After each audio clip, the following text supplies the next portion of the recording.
በዓለም አቀፉ የዲፕሎማሲ መድረክ ላይ እጅግ አስገራሚና ያልተጠበቁ ክስተቶች በአንድ ጊዜ እየተከወኑ ይገኛሉ። ገና ከአንድ ሳምንት በፊት ሰሜን ኮሪያ ከአሜሪካ ጋር ለውይይትና ለድርድር ዝግጁ መሆኗን የሚጠቁም አዎንታዊ ምልክት አሳይታ ነበር። በፒዮንግያንግ የተካሄደው 9ኛ የፓርቲ ኮንግረስ ሲጠናቀቅ የኪም ጆንግ ኡን አስተዳደር የተጠቀሰ ቃል አቀባይ በኩል ነው። በይዘቱና በድምጸቱ ሲታይ ሰሜን ኮሪያ ቀደም ሲል በቬንዙዌላ ላይ ለተፈጸመው የአሜሪካ ወታደራዊ ወረራ የሰጠችውን አይነት ምላሽ የሚመስል ቢሆንም ከኢራን ጉዳይ በስተጀርባ ግን እጅግ ውስብስብ የሆኑ ስልታዊ ስሌቶች ተደብቀዋል። ሰሜን ኮሪያ መግለጫውን ለማውጣት የወሰደችው 24 ሰዓት ጊዜ የኪም ጆንግ ኡን አስተዳደር ሁኔታውን በጥንቃቄ ለመገምገም ጊዜ መውሰዱን ያሳያል። ምናልባትም በፒዮንግያንግ ከሚገኙ የኢራን ዲፕሎማቶችና በውጭ ሀገራት ካሉ የራሷ ባለስልጣናት ጋር ምክክር አድርጋለች። ከሁሉም በላይ ግን የሰሜን ኮሪያን እርምጃ የሚወስኑት የቤጂንግና የክሬምሊን አቋሞች በመሆናቸው የእነርሱ ምላሽ ካጤነች በኋላ ነው ወደ አደባባይ ወጣቸው። በሰሜን ኮሪያ መንግስታዊ ዜና ወኪል በሆነው በኬሲኤንኤ በኩል በእንግሊዝኛና በኮሪያ ቋንቋ የተሰራጨው የመግለጫ ዋና ዓላማው ዓለም አቀፉ ማህበረሰብ ለማነጋገር የታለመ እንደሆነ ግልጽ ነው። በመግለጫው ውስጥ ጥቅም ላይ የዋሉት ቃላት ምንም እንኳን እንደተለመደው ጠንካራና የዛቻ መንፈስ ያላቸው ቢመስሉም ለሰሜን ኮሪያ መመዘኛ ሲታዩ ግን በጥንቃቄ የተመጠኑና እየረገቡ ናቸው። ፒዮንግያንግ በዚህ መግለጫዋ 5 ዋና ዋና ነጥቦችን ለዓለም አጋርታለች። አንደኛውና ዋነኛው ነጥብ አሜሪካና እስራኤል በኢራን ላይ የሰነዘሩት ጥቃት ህገወጥ የወረራ ተግባርና እጅግ አጸያፊ የሆነ የሉዓላዊነት ጥሰት መሆኑን መግለጿ ነው። ሰሜን ኮሪያ ይህንን ድርጊት በዓለም አቀፍ ህግ ፊት ተቀባይነት የሌለው ተግባር ስትል ፈርጀዋለች። ሁለተኛው ነጥብ ደግሞ የጥቃት ከአሜሪካ የቀጠና የበላይነት ፍላጎትና ከዚህ ቀደም ስታሳያቸው ከነበሩት እንቅስቃሴዎች አንጻር ሲታይ አስቀድሞ የሚጠበቅና ግልጽ የሆነ ድርጊት መሆኑን ገልጻለች። በሶስተኛ ደረጃ ሰሜን ኮሪያ ይህንን የዓለም አቀፍ ህግ ጥሰትና የወታደራዊ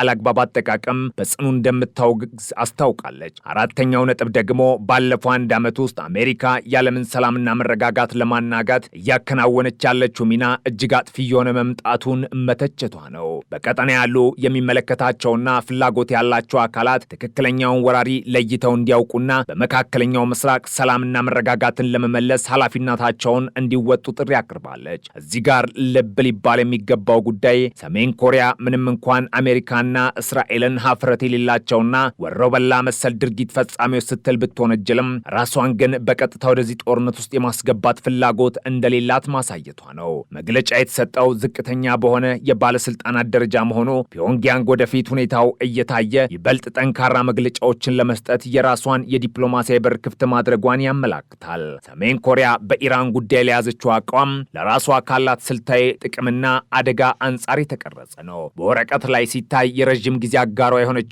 ኢራን በጦርነት ውስጥ መሆኗ ለሰሜን ኮሪያ ችግር ሊመስል ይችላል። ሆኖም ግን ከጀርባ ያሉትን ስውር ጥቅሞች ስናይ ነገሩ ሌላ መልክ ይዛል። አንደኛውና ዋነኛው ጥቅም የኢራን በጦርነት መወጠር ለሰሜን ኮሪያ አዲስ የኢኮኖሚና የወታደራዊ ድል መፍጠሩ ነው። ኢራንና ሰሜን ኮሪያ ሁለቱም ለሩሲያ የዩክሬን ጦርነት ዋነኛ የጦር መሳሪያ አቅራቢዎች ናቸው። ኢራን ድሮኖችን፣ ሚሳኤሎችና ጥይቶችን ለሩሲያ ስታቀርብ ቆይታለች። አሁን ግን ኢራን የራሷን ጦርነት መጋፈጥ ስላለባት ለሩሲያ የምታቀርበው መሳሪያ ለራሷ የመከላከም አቅም ልታውሎ ትገደዳለች። ይህ ደግሞ በሩሲያ የጦር መሳሪያ ገበያ ውስጥ ትልቅ ክፍተትን ይፈጥራል። ይህ ክፍተትን ለመሙላት ደግሞ ሰሜን ኮሪያ ዝግጁ ናት። በዚህ ምክንያት ሩሲያ በሰሜን ኮሪያ ላይ ያላት ጥገኝነት ይበልጥ እንዲጨምርና ፒዮንግያንግ በክሬምሊን ላይ ያላት ተጽዕኖ እንዲጎለብት ያደርገዋል። ይሁን እንጂ ይህ ጦርነት ለሰሜን ኮሪያ ትልቅ ስጋትንም ይዞ መጥቷል።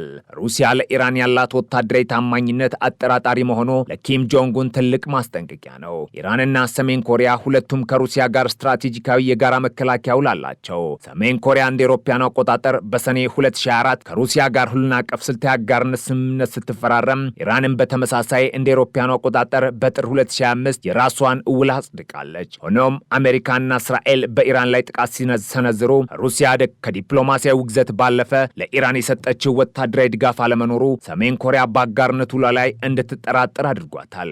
ሩሲያ ዛሬ ኢራንን ካልታደገች ነገ እኔን ብትጠቃ ትደርስልኛለች ወይ የሚለው ጥያቄ በፒዮንግያንግ መሪዎች ዘንድ ትልቅ አጀንዳ ሆኗል። ሰሜን ኮሪያ አሜሪካን ወሮበላ ስትል የጠራችበት ምክንያት ዋሽንግተን የራሷን የበላይነት ለማስከበር ወታደራዊ ኃይልን እንደ መጫወቻ መጠቀሟን ለመግለጽ ነው። ፒዮንግያንግ እንደምትለው አሜሪካ የራስ ወዳድነት ስሜቷንና የዲክታተርነት ፍላጎቷን ለማርካት ዓለም አቀፍ ሕግጋትን ወደ ጎን ብላ በመሳሪያ ትመካለች። የንግግር ሰሜን ኮሪያ ለዓመታት በአሜሪካ ላይ ስታንጸባርቅ የቆየ ጠንካራ ጥላቻ አካል አካል ነው። ነገር ግን የትራምፕ አስተዳደር ከፒዮንግያንግ ጋር ግንኙነት ለማደስ በገርነት ያዘነበለ ነው። የኢራን መጠቃት ሰሜን ኮሪያ ራሷን ለከፋ ወታደራዊ ዝግጁነት እንድታዘጋጅ አድርጓታል።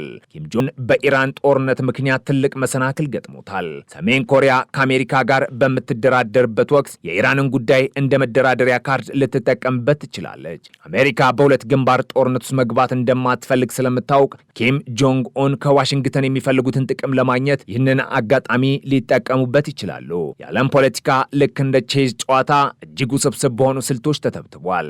የሰሜን ኮሪያ ምላሽ ለኢራን መጠቃት የቀረበ ተራ ውግዘት አይደለም። እርሱ የዓለምን ጂኦፖለቲካዊ ለውጥ፣ የሀያላን ሀገራትን ፍላጎት፣ የሰሜን ኮሪያን ስውር ጥቅሞች ያቀፈ ትልቅ መግለጫ ነው። ኪም ጆንግ ኡን አሜሪካን ሀፍረተ ቢስ ቢሏትም የወደፊት ዕጣ ፈንታቸው ግን ከዚሁ ጠላት ጋር በሚኖራቸው ግንኙነት ላይ ተመሰረተ ነው። ዓለም አቀፉ ማህበረሰብ ሁኔታውን በከፍተኛ ስጋት እየተከታተለው ይገኛል። የዚህ ፍጥጫ ማብቂያ የት ይሆን? ጊዜ የሚመልሰው ጥያቄ ነው።